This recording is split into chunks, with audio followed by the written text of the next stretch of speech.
Hello there and welcome to our Shield of the Sun video. Now in this video what I'd like to do is do a video entitled The State of Man.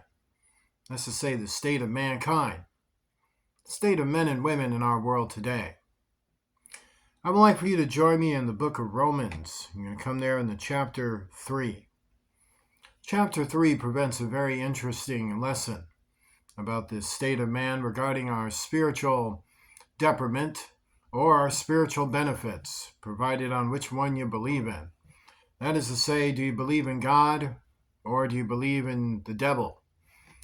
And how is it that you can believe in the devil? Well, by believing in yourself. Man has come a long way, I bet. So to really understand a lot of this, we're going to go into chapter 3 and discuss the state of man, and to give us a better understanding of what this particular lesson is all about. So we're now here in Romans chapter 3, and this is what we read. What advantage then hath the Jew, or what profit is there of circumcision? So to say Jew, in the manner that is being presented here, is to say a spiritual person who knows the truth. It's to say here's a man who knows the truth. This is, many would say I'm a Jew because I know the truth. I'm somebody who is skilled in those matters. Or what profit is there of circumcision? So it's to say he's not only skilled in these matters, he knows the law, but this is being presented as what profit is there to be someone who knows the truth and someone who knows the law? It's like, what profit is that? Which is a pretty interesting statement. He's like challenging it. You know the law, you're a Jew? Yes. So, let's read further. Which much every way chiefly because that unto them were committed the oracles of God. So he's acknowledging that unto your people came the oracles of God. In fact, it came to you in a time and era where all the other nations lacked it or didn't have it, and that was totally given to you. Yes, it was. It's a proud history. It's a beautiful history. Yes, it is. So what? God forbid, yea, let God be true. But first it says this, for what if some did not believe? Shall their unbelief make the faith of God without effect? God forbid, yea, let God be true, but every man a liar, as it is written, that thou mightest be justified in thy sayings, and mightest overcome when thou art judged. So it's saying that though you have, a faith to know the truth, and the truth was given unto you, he's also saying who cares about it, but every man a liar. God forbid, yea, let God be true, but every man a liar, as it is written, that thou mightest be justified in thy sayings. So how is it to get justified in your sayings? Well, God already gave us a clue. It's doing unto others as you would want done unto yourself. So somewhere along the way, all the truth you know, all the religious fervor you have, everything about you and your ability to follow the law, know the law, must culminate to some good works that are done on behalf of God. And if all these good works are to justify piety and to justify one's own pious nature, then all of it is meaningless, no matter how much they prescribe or how much they know the law. But if our unrighteousness commend the righteousness of God, what shall we say? Is God unrighteous who taketh vengeance? I speak as a man. So that's to say we tend to judge things as men. We tend to judge things as the way males see it, as the way females see it. We tend to look at things in a way that is of man.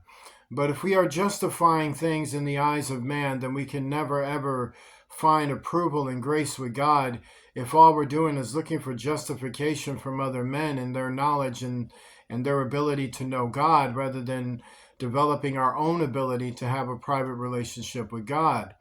We keep looking at man, we keep looking up to man rather than looking up to God. God forbid, for then how shall God judge the world? So how does God judge the world if we're not looking up to God and we're looking up to each other? Well, it's really a parabolic saying. God is going to judge the world anyway. He's going to judge the world with or without you. What he's saying is that how are you going to see that or understand that if you're too busy looking for judgment from each other and not adhering to the judgment that comes from God, which is a judgment that probably has already passed you or is about to come to pass on you or a group or your community or your life or wherever it is, and you totally don't see that because you're waiting for a man to come and proclaim to you he's a Jew, or proclaim to you that he knows the truth, or proclaim to you that he has this for you or that for you or this for you or that for you. And thus, when you don't accept the judgment of God, then you don't accept any judgment he's just given. And many times, if not all the time, there's always a decision God has made in the unseen world, but it's not known to people because people keep looking up to man. For if the truth of God hath more abounded through my lie unto his glory, why yet am I also judged as a sinner? And not rather as we be slanderously reported, and as some affirm that we say, let us do evil that good may come, whose damnation is just. So you got people that will sit back and do things like prejudice, discrimination, racism, betrayal, true adultery, true abominations. People that will viciously slander each other, people that accuse each other and become devils to each other, people that present opposition to each other and become Satans to each other. This is what goes on in our world that is often pacified with, well, God oversees that, or God doesn't care about that. I got God here, I got God there. Meaning they got God as some prescribed religion, and they got God in some prescribed mankind doctrine. They got God in the law, but they don't got him in actual faith. They got God on their minds, but they don't actually practice what they're preaching, or they don't know what they're preaching, or what they think they do know regarding their preaching isn't the actual truth that they should be following. And thus they let evil, we live in a world where evil is allowed to happen continually because it's presented to a races of people that choose to overlook it and not call it for what it is and think that somehow it'll all magically go away. And so they let evil thrive, thinking good will result, while not realizing it's leaving them in a condemned, damnated state. And thus, many times our communities and our lives are filled with curses from community members that refuse to do the right thing when they were called to do so as a church, as a community, or as authority figures. What then are we better than they? No, in no wise, for we have before proved, both Jews and Gentiles, that are all under sin. So why is it that a lot of evil goes on? There's a prejudice in our society that people think they're better than other people. Some people who live in this neighborhood believe they're better than the people who live in this other neighborhood. And these people who live in this other neighborhood have an attitude, or tend to, if they do, tend to have this attitude that they're better than other people. So there are communities and groups and bunches of people that tend to hate or get prejudiced or get divisional with other groups, other persons. And so we have divisional understanding in our world. We have social prejudice in our world, and we have subtle discrimination in our world. And thus, when you have all of that, you have this belief that some people are sinners and some people are not. Like church groups are pretty notorious for this. They'll say, we're not sinners. We're not sinners here. We're not the sinners. And then they misquote the Bible, or they'll misquote this or misquote that, taking things out of context when God is already saying that they are all under sin, as it is written, there is none righteous, no, not one. There is none that understandeth. There is none that seeketh after God. They are all gone out of the way. They are together become unprofitable. There is none that doeth good, no, not one. Their throat is an open segofry. With their tongues they have used deceit. The poison of asp is under their lips, whose mouth is full of cursing and bitterness. And people tend to look at that as you see, God is, that foul language. Actually, he's not talking about foul language. He's talking about empty promises. That there's a people in society who give empty promises, hence mouth is full of cursing. And the reason why they give empty promises is because they don't actually mean the goodness they're supposed to adhere to, hence bitterness. So their throat is an open cigar free, meaning it looks nice, but it's meant to give you no help. It's meant to watch you die. They are together become unprofitable because though they talk a good game, they actually don't do it. They say they love Jesus, but they don't do the works of Jesus. They say they adhere to Jesus, but they don't actually obey Jesus. And thus Jesus is preached on Sundays, and Jesus is supposed to be held in the hearts of billions around the world, but billions around the world rather engage in divisionalism, prejudice, hold you to this standard, that standard, this standard, that standard, while forgetting the fact that they're no better than other persons and that they're sinners too. They make mistakes, they commit sins, they got hang-ups, they do this or that we all had evils to overcome in our lives, and every day we just simply live our lives in grace, moderation, and mercy, and under what is afforded from the eyes of heaven. But people don't pay attention to their own business and mind their own business and lead a quiet life. Instead, what they do is they start to judge and agitate and discriminate and look for ways to cast negative spells on people and to cast negative impressions on people with injustices, with outrages, with complaints. And they often do it believing they're the children of God, arguing this thing of my group is better than your group. I'm more holy than you are. I'm more better than you are. And thus they completely miss the point that all of them are what? Their feet are swift to shed blood. Destruction and misery are in their ways. And the way of peace have they not known.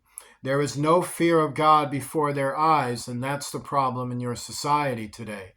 They do that while proclaiming goodness, proclaiming churches, or proclaiming religious faith, or proclaiming this, or proclaiming understanding, or proclaiming tolerance, or proclaiming long-suffering, or proclaiming love. And while proclaiming those good virtues, they instead, or while doing that, they are guilty of this as well. So you have people that are good, but they are guilty of this. Like all of us are good leaning, we're good, but we have this that we're guilty of too. And when you're honest with yourself, you know this is the truth. But most people are not honest with themselves, so they don't know this, so they fail to understand that they're not better than other people. Now we know that what things soever the law saith, it saith to them who are under the law, that every mouth may be stopped, and all the world may become guilty before God. Therefore, by the deeds of the law, there shall no flesh be justified in his sight, for by the law is the knowledge of sin. So, are we guilty of breaking the law? Yes, we all are.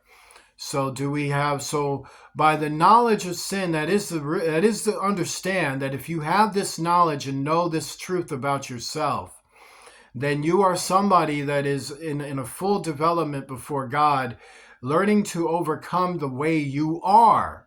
And so that by overcoming the way you are, you're accepting the way God is for your life and apply that into your life. Progressively, as seeds grow, you grow along with it.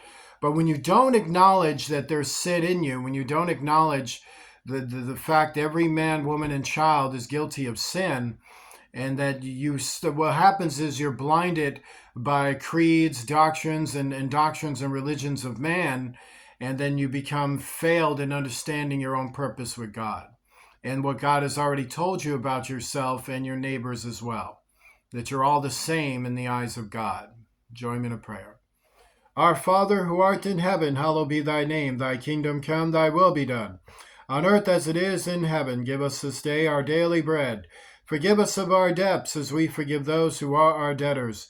Lead us not into temptation. Deliver us from evil, for thou art with us. For thine is the kingdom, power, and glory forever and ever. In the name of Jesus Christ, the King of heaven. Amen. Like to donate to Shield of the Sun, please do so using Cash App, the $ Shield of the Sun, spelled in small case letters closed together. God bless you. We'll see you soon.